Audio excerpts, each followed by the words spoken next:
నర్సంపేట పట్టణం వరంగల్ జిల్లా విద్యుత్ కార్మికుల సమస్యలు పరిష్కరించాలి. కార్మికులు చేస్తున్న నిరవధిక సమ్మెకు బీఆర్ఎస్ పార్టీ సంపూర్ణ మద్దతు. ఎన్నికల ముందు ఇచ్చిన హామీ మేరకు వారిని ప్రభుత్వ ఉద్యోగులుగా గుర్తించాలి. నర్సంపేట విద్యుత్ కార్యాలయం ముందు చేస్తున్న సమ్మె శిబిరాన్ని నర్సంపేట మాజీ శాసనసభ్యులు పెద్ది సుదర్శన్ రెడ్డి సందర్శించి వారు చేస్తున్న సమ్మెకు సంపూర్ణ మద్దతు ప్రకటించారు. ఈ సందర్భంగా మాట్లాడారు. ఆనాడు కేసీఆర్ గారి ప్రభుత్వం ఉన్నప్పుడు 23,000 మంది ఆర్టీసీలో వివిధ స్థాయిల్లో పనిచేస్తున్నటువంటి కార్మిక వర్గాలైనటువంటి ఆర్టిజన్స్ కానీ, అన్మ్యాన్స్ కానీ, కార్మికులకు కానీ, ప్రత్యేకంగా మీతో పాటు సమ్మెలో భాగస్వాములైన హమాలి కార్మికులకు కానీ అందరూ కూడా రెగ్యులరైజ్ చేయాలని చెప్పి స్పష్టంగా ఆనాడు ఆదేశాలు ఇచ్చి బహిరంగ ప్రకటన ముఖ్యమంత్రి స్థాయిలో చేసిన విషయం మీ అందరికీ తెలియదు కాదు.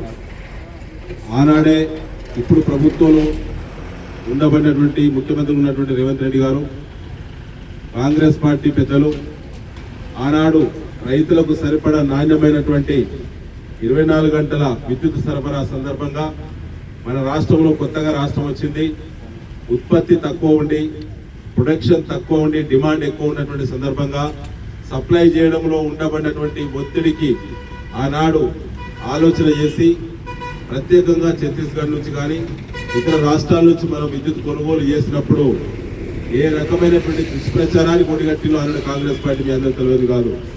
మీ శ్రమ వల్ల, కేసీఆర్ గారి యొక్క పాలన దక్షత వల్ల ఆనాడు రైతాంగానికి ఎలాంటి టెన్షన్ లేకుండా 24 గంటల నాణ్యమైనటువంటి కరెంట్ ఇచ్చినటువంటి బీఆర్ఎస్ గురించి మరొకసారి మీ అందరూ తెలియదు కాదు.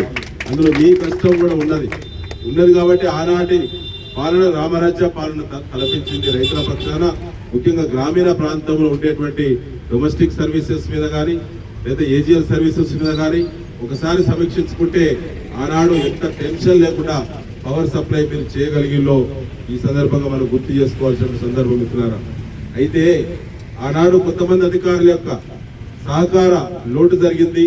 ముఖ్యమంత్రిగా కేసీఆర్ గారు తీసుకున్నటువంటి ఏదైతే రాజకీయ నిర్ణయంతో, నిబద్ధత గల నిర్ణయంతో దాన్ని అమలు చేసేటువంటి సమయం దగ్గరకు వచ్చే సందర్భంగా కేసీఆర్ గారి మీద, ఆనాటి ప్రభుత్వం మీద మరి కరెంటు కొనుగోలు సందర్భంగా అందులో 1000 కోట్ల అవినీతి జరిగిందని చెప్పి పెద్ద నోరు పెట్టుకొని సోషల్ మీడియాను అడ్డుపెట్టి ఆనాడు ప్రభుత్వం పైన బురద జల్లేటువంటి ప్రయత్నం చేస్తున్న సందర్భంగా ఈ 23,000 మంది ఉద్యోగుల యొక్క రెగ్యులరేషన్ ప్రక్రియకు ఏ రకంగా అధికారులు సహకరించకుండా వెనుకబడ్డారో, ఆనాడు అధికారుల మీద కూడా ఎలాంటి కేసులు, ఆనాడు ప్రైవేట్ కేసులు కానీ, కోర్టుల్లో కేసులు కానీ, హైకోర్టులో కానీ, ఈఆర్సీ దగ్గర కానీ ఎలాంటి కేసులు ఆనాడు కాంగ్రెస్ ప్రభుత్వం వ్రాతపూర్వకంగా చేసిందో అవన్నీ కూడా ఒకసారి మీ దృష్టికి నేను తీసుకురావడం జరిగింది మిత్రులారా.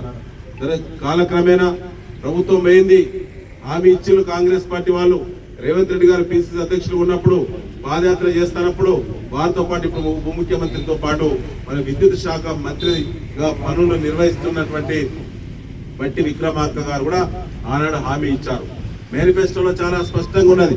విద్యుత్ కార్మికులను 23,000 మంది రైతులు ఎవరైతే ఆర్టిజన్స్ ఉన్నారో, ప్రత్యేకంగా అన్మెన్స్ ఉన్నారో, మన హమాలి కార్మికులు ఉన్నారో, ఇతర వృత్తులున్నటువంటి ఉద్యోగ భద్రత లేనటువంటి అందరికి కూడా రెగ్యులరైజ్ చేస్తాం కాంగ్రెస్ ప్రభుత్వం రావాలని అని చెప్పి హామీ ఇచ్చారు. ఇవాళ 50% టర్మ్ అయిపోయింది. ఇంకో నెల 2 నెలలు అయితే 2.5 సంవత్సరాలు ముగించబడతా ఉన్నది. ఇవాళ అడుగుతుంది బీఆర్ఎస్ పార్టీ. ఆనాడు నోరు పెద్దగా చేసుకొని మురిగినటువంటి పెద్దలు ఇవాళ సీట్లో కూర్చున్నారు కదా. ఎందుకు 23,000 మంది ఆర్టీసీ మరి మన ఎన్పీడీసీలో కానీ, ఎస్పీడీసీలో కానీ పనిచేస్తున్నటువంటి అన్మ్యాన్స్ ను, అదే విధంగా ప్రత్యేకంగా ఆర్టిజన్స్ ను ఎందుకు రెగ్యులరైజ్ చేస్తున్నారో చెప్పాలని చెప్పి ఇవాళ బీఆర్ఎస్ పార్టీ నిలదీస్తా ఉన్నది. ఖచ్చితంగా మీకు మద్దతుగా త్వరలోనే కేసీఆర్ గారు వస్తారు బయటికి. కేసీఆర్ గారు తప్పకుండా వారి నోట మనందరూ కూడా భరోసా ఇస్తారు. ఇప్పించేటువంటి బాధ్యత మాది అని చెప్పి మరొకసారి మీకు మాట్లాడడం జరుగుతూ ఉన్నది. త్వరలోనే మన వార్షికోత్సవ సభ ఉండబోతుంది. దాంట్లో ప్రత్యేక తీర్మానం మీ రెగ్యులరేషన్ మీద బీఆర్ఎస్ ప్లీనరీలో ప్రత్యేక తీర్మానం పెట్టించిన బాధ్యత కూడా వ్యక్తిగతంగా పార్టీ ఫౌండర్ మెంబర్ గా నేను తీసుకుంటా అని చెప్పి మరొకసారి మీ అందరూ భరోసా ఇవ్వడం జరుగుతూ ఉన్నది. ఈ ప్రభుత్వం ఏం మాట్లాడిందో ఎన్నికల ముందు అభయస్థం పేరు మీద బుక్లెట్ కొట్టించి ఏ రకమైన హామీలు ఇచ్చిందో, ఎన్ని వర్గాలను మోసం చేసిందో, ఇవాళ సమయం దగ్గరకు వస్తుంటే ఏ విధంగా ఎస్కేప్ అవుతున్నారో, ఏ విధంగా వాళ్ళు మరి ప్రతి సబ్జెక్టును ఎలిమినేట్ చేసి ఏ విధంగా బయటపడే ప్రయత్నం చేస్తా ఉన్నారో మీరందరూ కూడా నిశ్చితంగా ఆలోచిస్తా ఉన్నారు. మీ అందరూ మాత్రం ఒకటే, ఇవాళ బీఆర్ఎస్ మీకు హామీ ఇస్తా ఉన్నది. పోరాటాలు బీఆర్ఎస్ కొత్త కాదు, పోరాటాలు మీకు కొత్త కాదు.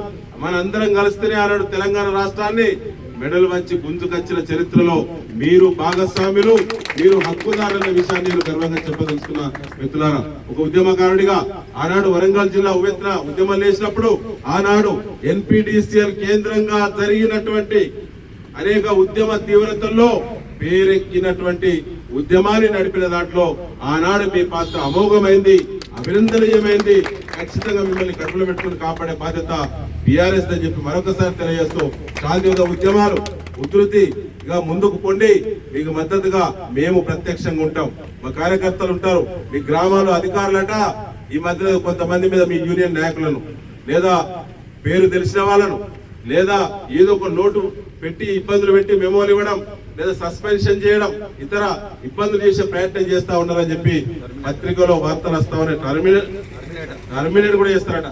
నేనంటున్నా, అయ్యా ఇలా 23,000 మంది ఏదైతే మన విద్యుత్ కార్మికులు తలుసుకుంటే ఈ ప్రభుత్వంనే టర్మినేట్ చేస్తారనే విషయాన్ని మరొకసారి గుర్తు చేస్తా ఉన్నాను.